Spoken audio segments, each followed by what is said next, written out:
Os Evangelhos. Os escritos que relatam a vida, obra e mensagem de Jesus. A pedra fundamental da religião com mais adeptos ao redor do mundo. Um legado recolhido e difundido por 4 dos 12 apóstolos. Ele padeceu, foi sepultado e ressuscitou ao 3º dia, segundo as Escrituras. O que os evangelhos narram não coincide sempre. Se existiram outros evangelhos, que mistérios os manteve ocultos? Quem os escreveu e por que não formaram parte da Bíblia? A maioria dos textos gnósticos foram queimados ou enterrados. A religião foi imposta de cima para baixo, sobre todos. Por que esses evangelhos permaneceram ocultos? Uma palavra típica dos manuscritos do Mar Morto é hebraica hazes, que significa segredo. Eles poderiam prejudicar ou mudar a história da religião se fossem revelados? Eles foram encontrados no século XX. E se as coisas não são como vocês estão vendo, abra os olhos. Lá estava. Textos como os de Judas, Tomé, Felipe e Maria Madalena estão entre os evangelhos proibidos encontrados nos últimos tempos. Que mistério continha o Evangelho de Maria Madalena, oculto durante quase toda a existência do cristianismo?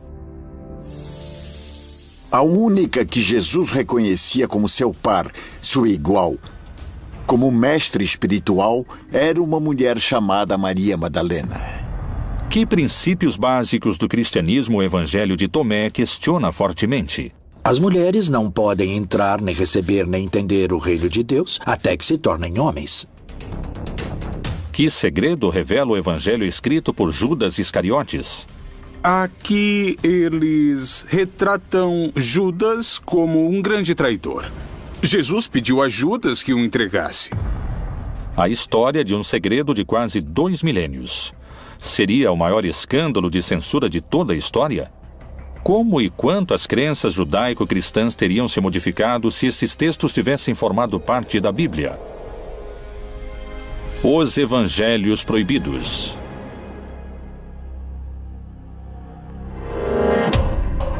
A Bíblia contém 1.189 capítulos, 31.102 versículos, 773.693 palavras e 3.566.480 letras.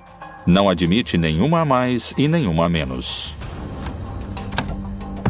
Evangelho significa boa notícia, um anúncio que tem um conteúdo positivo. Isso significa evangelho. A palavra cânone em grego significa regra, ou seja, é um texto que reconhecemos como regrado.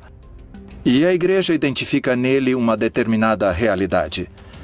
É uma regra, é uma legislação, é um reconhecimento da validade desses textos. Os 4 evangelhos canônicos são Mateus, Marcos, Lucas e João. A pergunta é, até onde esses materiais têm realmente uma base histórica? Eles realmente têm como origem o Jesus histórico? Quais foram os textos excluídos do livro sagrado? Bom, é o seguinte, nós temos o Evangelho de Felipe, temos o Evangelho de Judas, temos materiais referentes a Maria Madalena. De que época datam esses textos que foram denominados de evangelhos apócrifos? Os evangelhos apócrifos têm em comum o fato de datarem de uma época tardia, ou seja, entre o século II e o século V depois de Cristo, quando nenhum dos apóstolos estava vivo, e tampouco seus primeiros discípulos. A maioria dos evangelhos apócrifos tem procedência gnóstica e refletem uma postura totalmente antijudaica, já que o judaísmo postula um Deus criador de um modo material e o gnosticismo postula um mundo material malvado e um Deus que está interessado somente no mundo espiritual. Algo que é comum a todos os apócrifos é um Jesus que é como um holograma. É uma projeção aparente, mas nunca é realmente humano. O gnosticismo cristão lembra de alguma maneira o descobrimento dos manuscritos. E nesse caso, reflete o que chamamos de uma literatura que se originou no gnosticismo cristão, que nesses anos já era considerado pelos poderosos a corrente central do cristianismo uma heresia. E por isso, nesse caso, os livros que haviam desfrutado de prestígio nesses círculos foram escondidos e não destruídos. E com isso podemos recuperar não somente uma literatura perdida, como uma literatura que tinha, em alguns casos, também raízes judaicas. Por isso que os evangelhos apócrifos, em primeiro lugar, não são evangelhos, porque não se identificam com os evangelhos do século I quanto a dar uma boa notícia de que o Messias havia chegado, morrido e ressuscitado, e sim, de modo geral, são de um caráter docetista, uma palavra que deriva do grego docere, que significa aparência.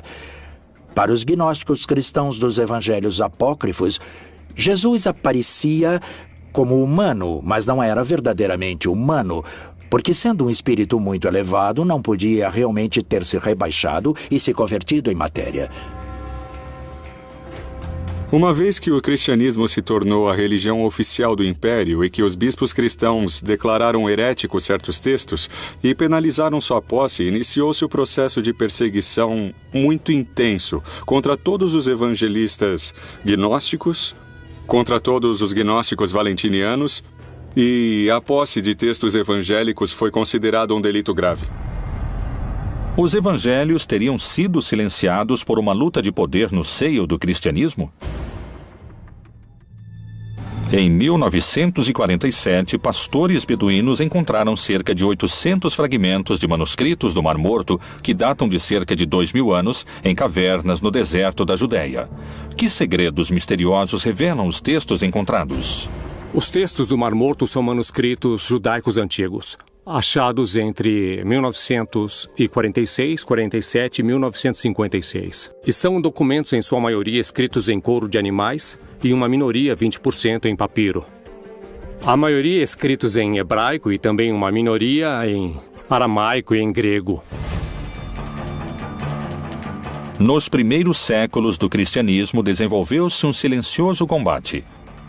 Os gnósticos, que desejavam uma relação direta com Deus e que tinham seus próprios evangelhos, enfrentaram-se com uma crescente hierarquia de cristãos ortodoxos, que só aceitavam 4 evangelhos. Os gnósticos foram vencidos, mas a descoberta de seus evangelhos poderia lhes devolver a palavra. Uma das versões mais revolucionárias parece ter sido a de Tomás.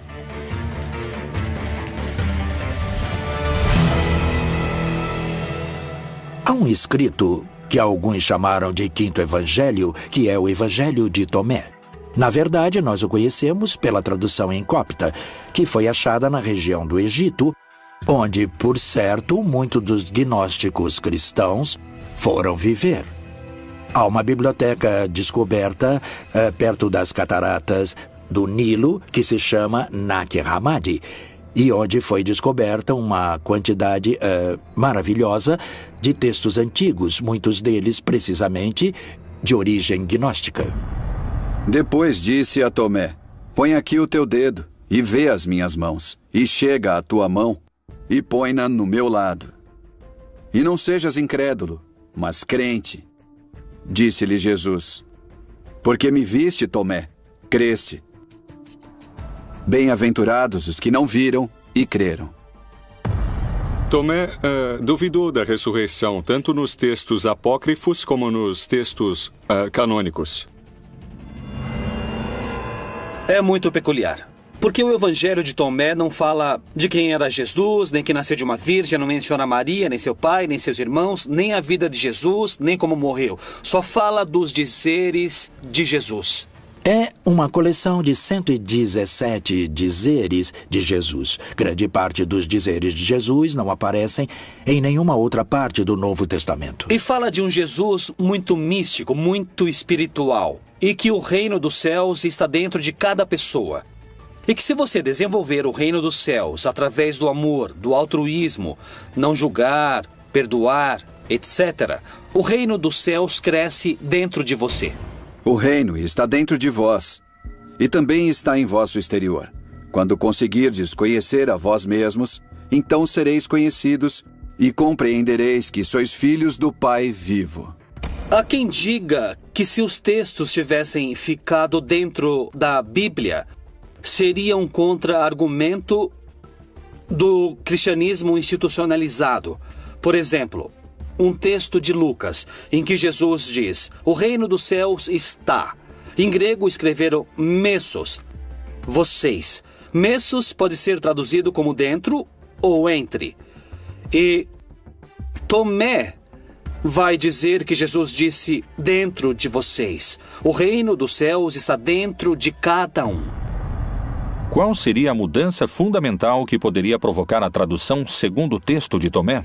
Não haveria igreja. A igreja em si significa grupo, significa pessoas convocadas, congregadas. Por que pode ser igualmente traduzido como Tomás traduz? O reino dos céus está dentro de cada um. Para o gnosticismo, a experiência religiosa é uma experiência imediata que não requer mediação do sacerdote ou do bispo. Nós temos mediações para aprender. Temos mediações para nos relacionar com os demais, temos mediações na linguagem, temos mediações no modo de nos comportar com os outros. E prescindir de mediações é uma pretensão que realmente não corresponde à prática e à experiência humana natural. Nesse sentido, uma mediação social e uma mediação institucional são imprescindíveis, não só no âmbito da fé, como praticamente em qualquer âmbito da vida cultural. Isso representava um desafio e também uma ameaça política muito séria para os bispos cristãos, pois o seu papel como mediadores entre o homem e o céu, ou entre o homem e Deus, era colocado sob suspeita. A salvação através do conhecimento interior é um dos princípios gnósticos. Jesus disse: aquele que busca, continue buscando até encontrar. Quando encontrar, ele se perturbará. Ao se perturbar, ficará maravilhado e reinará sobre o todo. Além disso, o Evangelho de Tomé prega outro modo de se relacionar com Deus e com a morte. O que o Evangelho de Tomás nos convida a entender é que nós não somos nossos pensamentos, não somos nossas emoções. Segundo os gnósticos, na medida que aprendemos a tomar distância e a deixar de pensar e de crer que somos nossos pensamentos e nossas emoções, podemos concentrar nossa atenção em quem observa esses pensamentos e emoções. E, paulatinamente, vamos nos identificando com o observador, e não com esse ruído mental e essas emoções. E é aí que reside o segredo da imortalidade para eles. Jesus disse: eu mesmo vou guiá-la para torná-la macho, para que ela também possa tornar-se um espírito vivo semelhante a vós machos. Porque toda mulher que se tornar macho entrará no reino do céu. Tomé queria um mundo não só sem instituições, como também sem mulheres, segundo afirmam alguns especialistas. O Evangelho de Tomé não tem uma mensagem central, porque parece somente um mosaico de dizeres atribuídos a Jesus. No entanto, temos um caso muito curioso. Ele diz que Maria Madalena terá de se converter em homem porque as mulheres não podem entrar, nem receber, nem entender o reino de Deus até que se tornem homens. O Evangelho de Tomé não foi o único que permaneceu oculto durante séculos. O manuscrito do apóstolo Felipe também foi recuperado. Nos escritos de Felipe, este contradiz Tomé em relação ao lugar que ocupa a igreja e a mulher. Esses textos poderiam revelar um mistério cuja força mudaria para sempre os conceitos cristãos sobre a sexualidade? Que Jesus tenha se enamorado de uma mulher em sua juventude é muito provável. Muitas mulheres que o seguiam se enamoravam dele, isso é evidente e seguríssimo, não? Outra passagem do Evangelho de Felipe é ainda mais descritiva do papel das mulheres. Havia 3 que sempre caminhavam com o Senhor: sua mãe, Maria, sua irmã e Madalena, que era chamada sua companheira. Sua irmã, sua mãe e sua companheira, todas chamavam-se Maria. O Evangelho de Felipe também diz: que Pedro, em algum momento, insistiu para que deixassem as mulheres de lado, que não poderiam ser discípulas nem apóstolas de Jesus. E Jesus responde de maneira maravilhosa. Ele diz: deixem que elas nos sigam, porque a que se tornar minha discípula terá um espírito vivo como o de vocês, varões. E Pedro insistiu: não, sobretudo Maria, que ela, Maria, nos abandone, a Maria de Magdala. E Jesus lhe disse: toda mulher que se humanize a si mesma entrará no reino dos céus. Esse texto também está no Evangelho de Felipe e também o tiraram. Nesses textos são mencionados elementos das mulheres, personagens femininas. Falam do espírito como algo feminino, o que não agradou às pessoas que decidiam que textos que entravam ou não entravam. Então os excluíram completamente, porque a postura sempre foi de um ponto de vista masculino. Os evangelhos proibidos de Tomé e Felipe não são os únicos que relatam uma versão distinta da encontrada na Bíblia oficial. Que versão surpreendente se encontra nas páginas dos textos de Judas Iscariotes que poderia mudar para sempre a imagem que o cristianismo teceu sobre ele?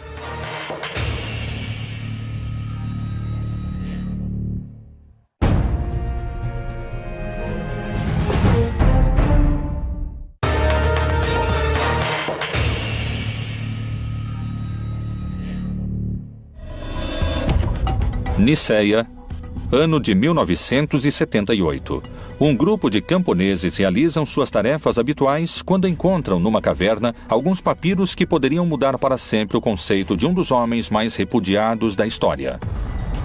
Mas você excederá a todos eles, pois você sacrificará o homem que me reveste. Abril de 2006. Foi apresentado o resultado de um trabalho de anos, a reconstrução e tradução de um livro que se acreditava perdido para sempre. Um livro extraviado por mais de 1.700 anos. Um texto que modificaria o lugar que a história reservou para o homem mais odiado pelo cristianismo, o Evangelho de Judas. O Evangelho Gnóstico de Judas nos oferece uma versão diametralmente oposta à do Judas retratado dos evangelhos canônicos. O Evangelho de Judas também é gnóstico. Ele data do século IV e nele Judas aparece não como o grande traidor da história, mas como aquele a quem foi revelado o que Jesus ia fazer. Quer dizer, ele ia morrer. Inclusive, o Evangelho de Judas trata de expor como Jesus pede a Judas que o entregue. Então, mais que uma traição, é um favor para que se cumpra o plano da salvação. Quem foi o apóstolo Judas Iscariotes?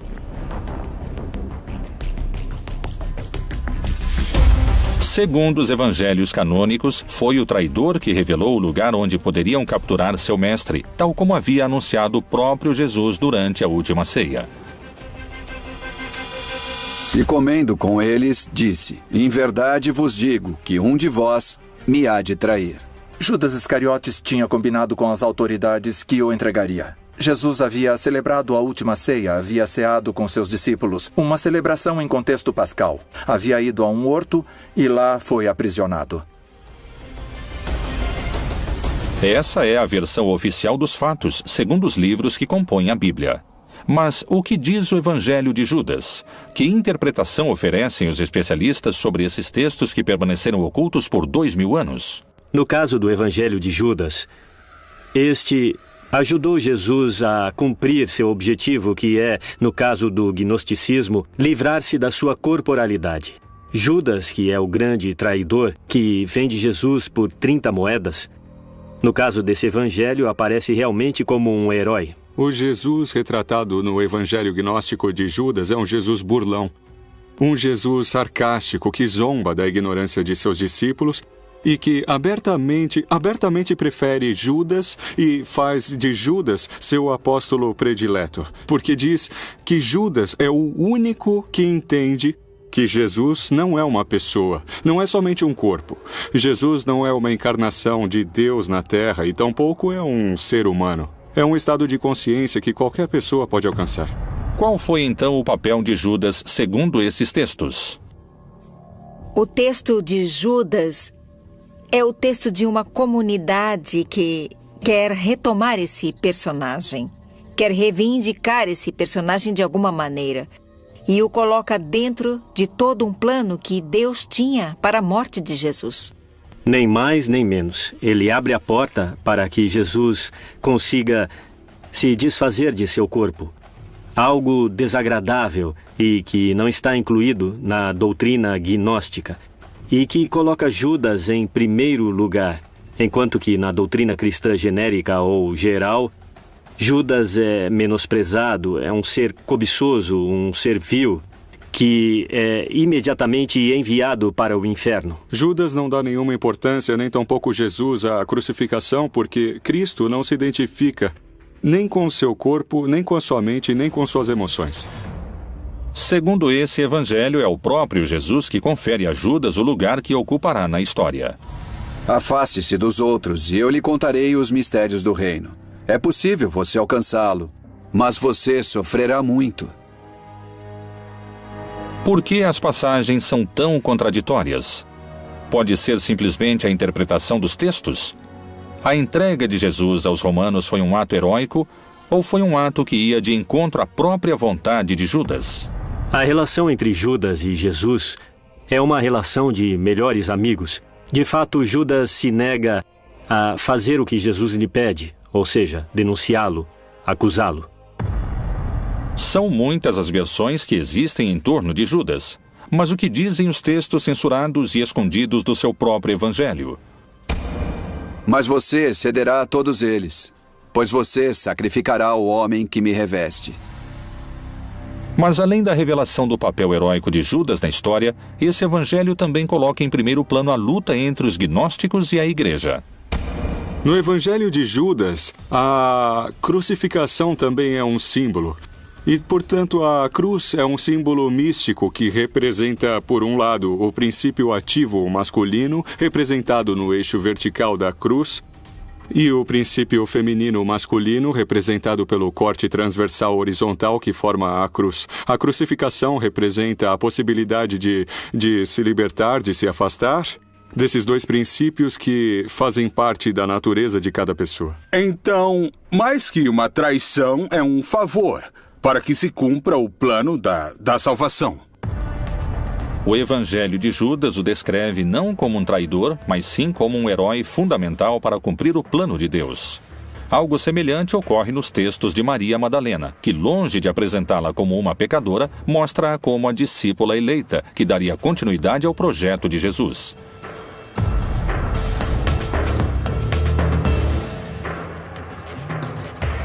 Esse evangelho foi encontrado somente em 1896. Que segredo oculto revela o evangelho de Maria Madalena? A mulher mais misteriosa da Bíblia deixou escritos seus próprios segredos.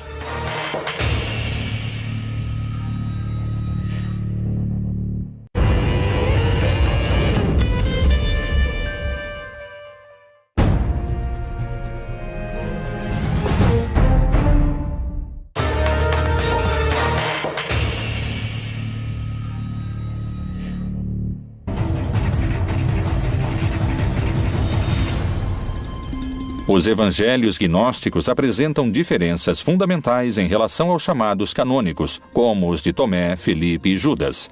Mas esses não são os únicos. O recente achado dos manuscritos do Evangelho Proibido de Maria Madalena aprofunda ainda mais essas diferenças.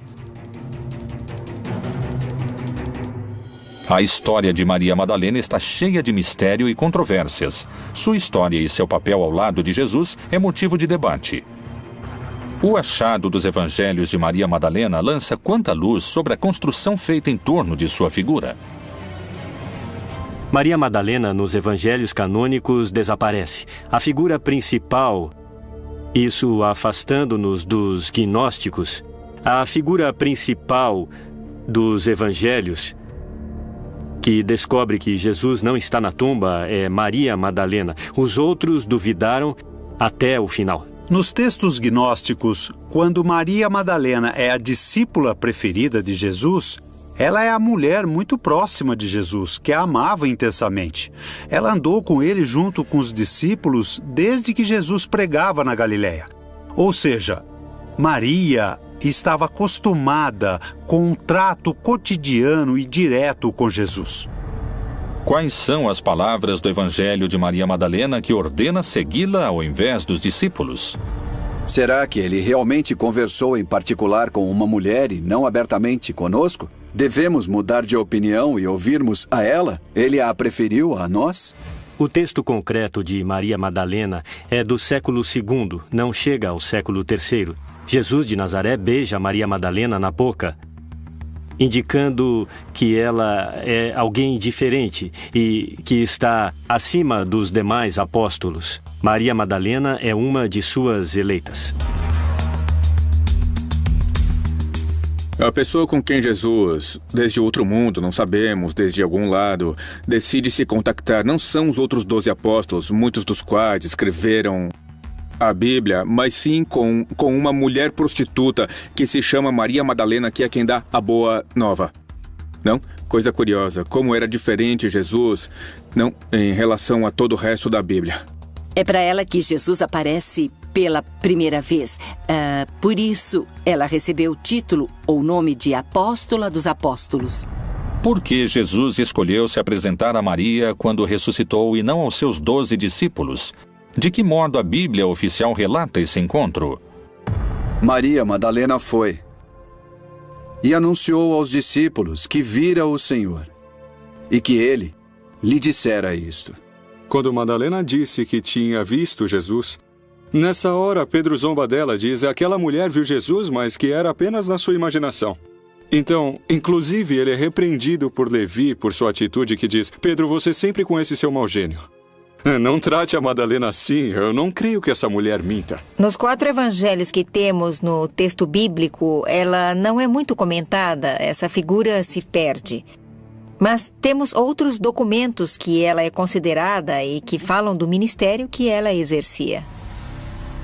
Existiriam mulheres que participaram das decisões que acabaram formando o que hoje conhecemos como a Bíblia canônica? Os escritores, a maioria eram homens. E as decisões de como fechar o cânone bíblico e de como ir fechando os evangelhos também foram tomadas por homens. Qual era o papel de Maria Madalena? Que relação a unia com Jesus? A resposta está em seu evangelho. O Evangelho de Maria Madalena nos fala de uma liderança da mulher. Nós o conhecemos como um pouco gnóstico, porque diz: me foi revelada a sabedoria, fui conhecendo mais sobre ele.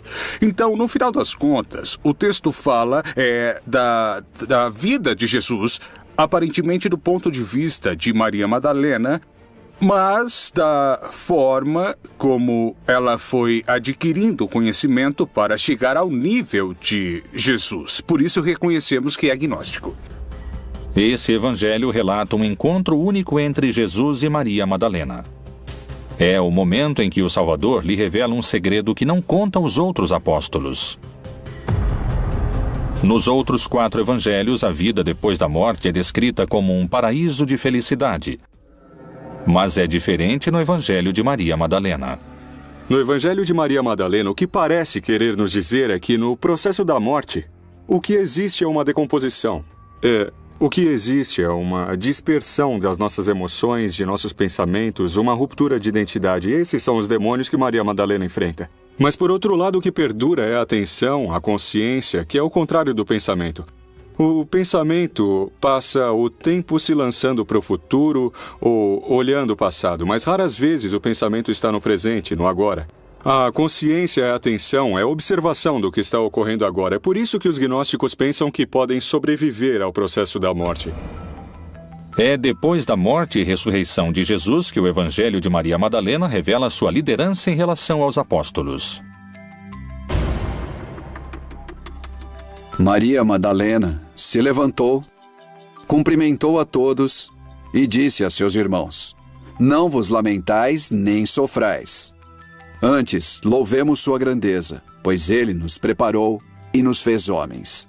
No Evangelho que leva o seu nome, ela aparece como uma figura central. Geralmente se referem a ela, ou ela mesma se refere a si mesma como a alma. E isso permite entender que, na concepção gnóstica, a divindade não só é masculina, mas a divindade também tem uma dimensão feminina. Antigamente, as pessoas se persignavam em nome do Pai Criador, do Filho Redentor e da Mãe da Sabedoria. Havia uma mulher na Trindade. Como o Espírito, em hebraico e em grego, é feminino, o Espírito Santo era uma figura feminina. As primeiras igrejas cristãs se encontravam nas próprias casas dos seguidores. Lá, as mulheres tinham um papel predominante dentro da comunidade e na pregação do Evangelho. Não havia sacerdócio no século I. Não havia homens nem mulheres sacerdotes, mas quem partiu o pão era a mulher. A dona da casa onde se reuniam era a mulher, não era um assunto de homens. Foi no concílio de Nicéia que expulsaram os gnósticos e excomungaram todos os textos que diziam que a mulher era importante para Jesus, que Maria Madalena era uma apóstola importante.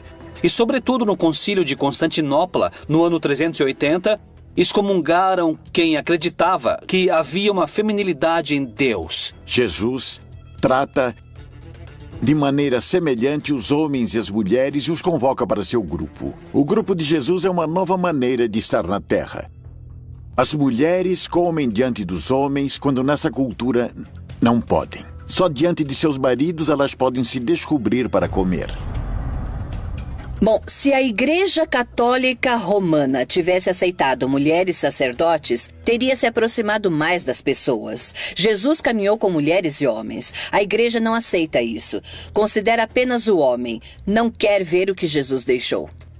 Os textos são simbólicos, quer dizer, a única que Jesus reconhecia como seu par, seu igual, como mestre espiritual, era uma mulher chamada Maria Madalena. Cada evangelho proibido tem sua postura. Segundo muitos afirmam, os textos de Maria Madalena encontrados poderiam ter mudado a história do catolicismo, se tivessem sido incluídos nos chamados textos canônicos. Chegou a nós um texto escrito por uma mulher. Não sabemos que mulher e se sabia escrever. Numa análise filológica, é um olhar de mulher. Chama-se o Evangelho de Maria Madalena. Não foi escrito por Maria Madalena, é claro, ela não sabia escrever.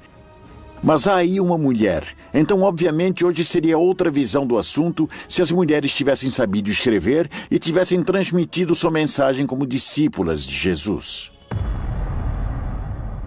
Os evangelhos proibidos apresentam um lado oculto de Jesus e Maria Madalena como uma líder dos apóstolos. Os evangelhos de Judas, Maria Madalena, Felipe e Tomé compartilham uma raiz gnóstica. Um caso diferente é o de um evangelho descoberto por arqueólogos franceses em 1886, nos braços de um bispo enterrado muitos séculos antes. Que notícias reveladoras sobre Cristo trazem os manuscritos encontrados de Pedro? Que dizem esses textos ocultos durante tantos anos e que agora vieram à luz? Os Evangelhos de Pedro, os escritos proibidos do primeiro Papa.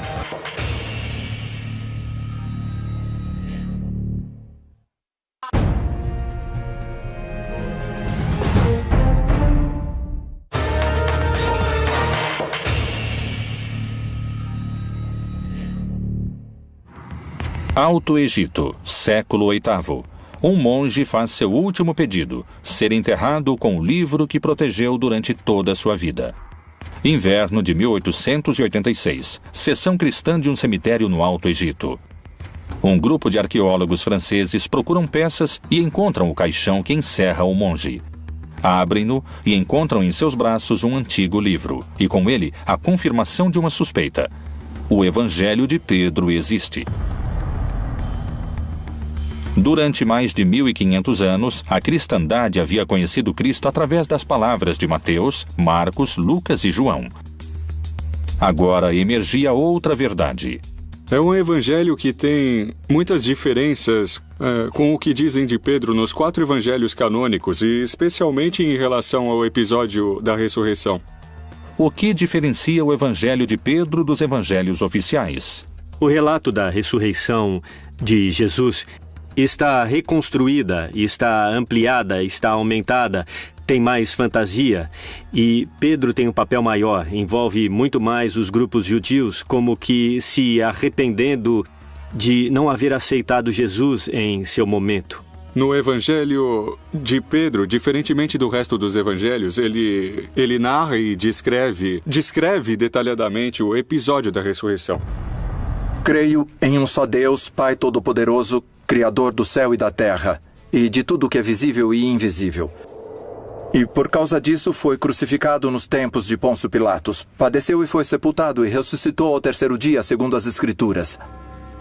Outra das enormes diferenças que existem entre o Evangelho de Pedro e o restante que os evangelhos nos contam sobre Pedro é que, efetivamente, o Evangelho de Pedro diz que o responsável pela execução de Jesus realmente não foi Pilatos, e sim Herodes.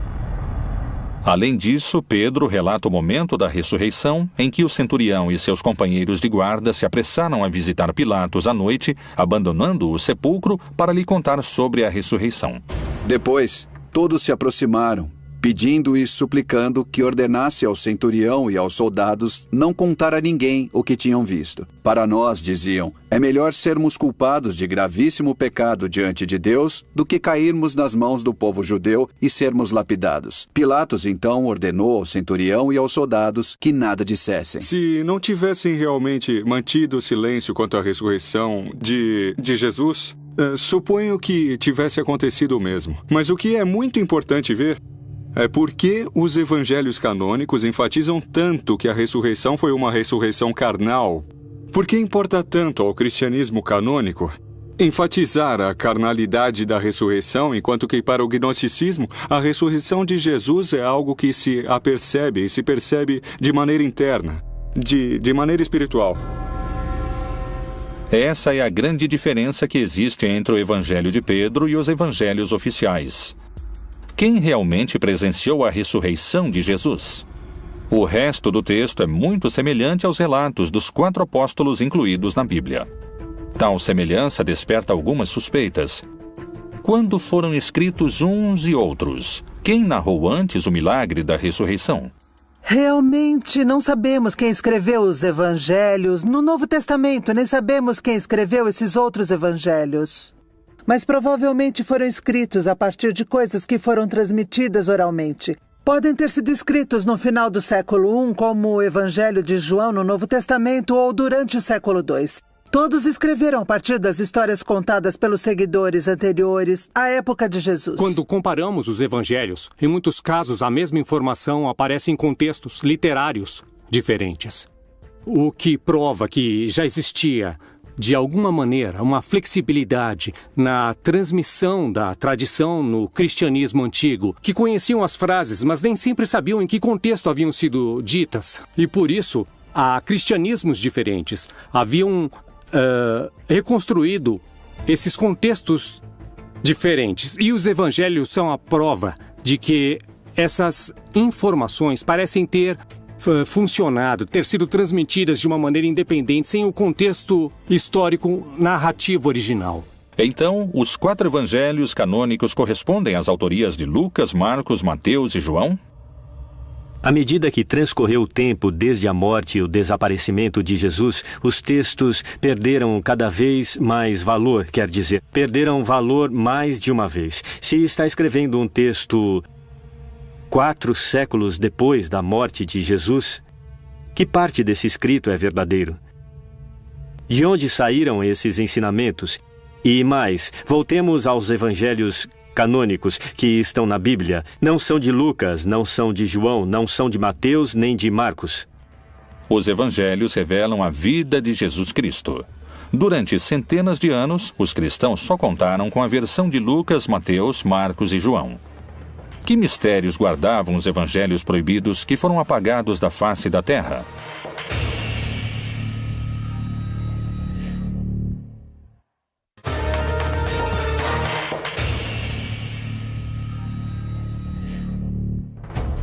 Quais foram os motivos para que alguns evangelhos fossem incluídos na Bíblia e outros fossem silenciados?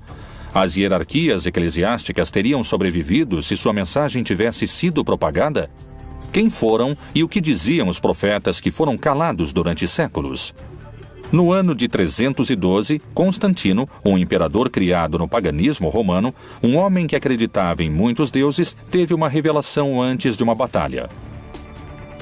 Constantino teve um sonho em que uma voz lhe disse que se, durante aquela batalha, portasse uma cruz, um crucifixo, seria vencedor.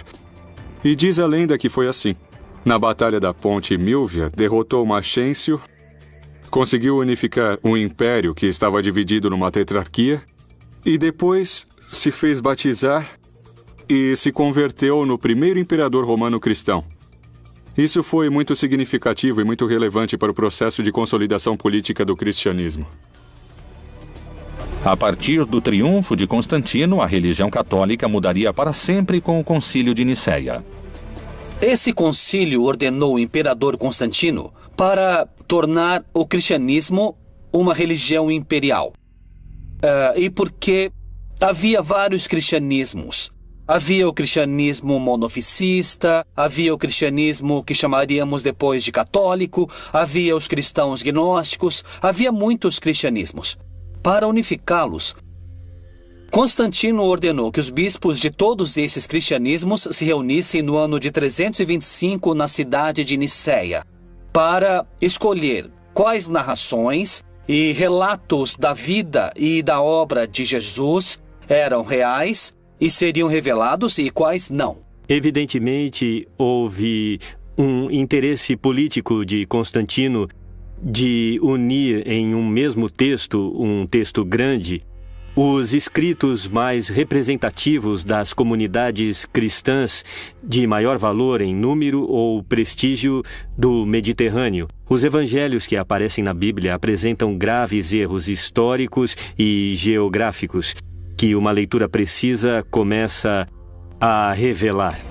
Foi um imperador romano que adorava o sol, aquele que estabeleceu as regras básicas da Igreja Católica como a conhecemos hoje?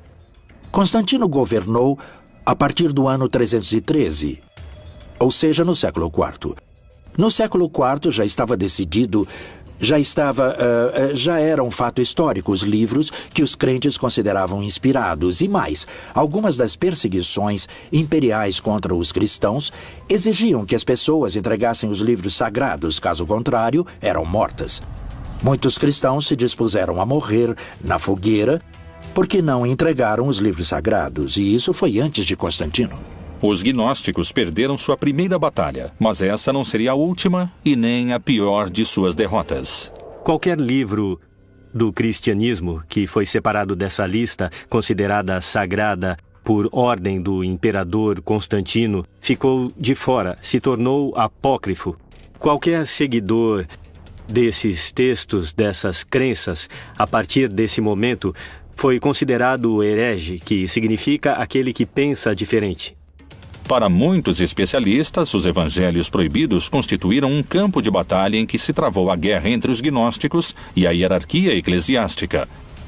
Uma luta que, segundo narra a história, venceram os sacerdotes da Igreja Católica. Já desde um primeiro momento pareceu haver gerado uma polêmica entre os seus seguidores e por isso os evangelhos, sejam os canônicos ou sejam os apócrifos, refletem interpretações diferentes da mensagem original histórica de Jesus. O que teria ocorrido se a perspectiva gnóstica tivesse triunfado? Qual seria o papel da mulher se os textos bíblicos tivessem sido reformulados ou os textos gnósticos incorporados? Como seria a Igreja Católica hoje em dia com esses manuscritos como protagonistas? Essas são algumas perguntas que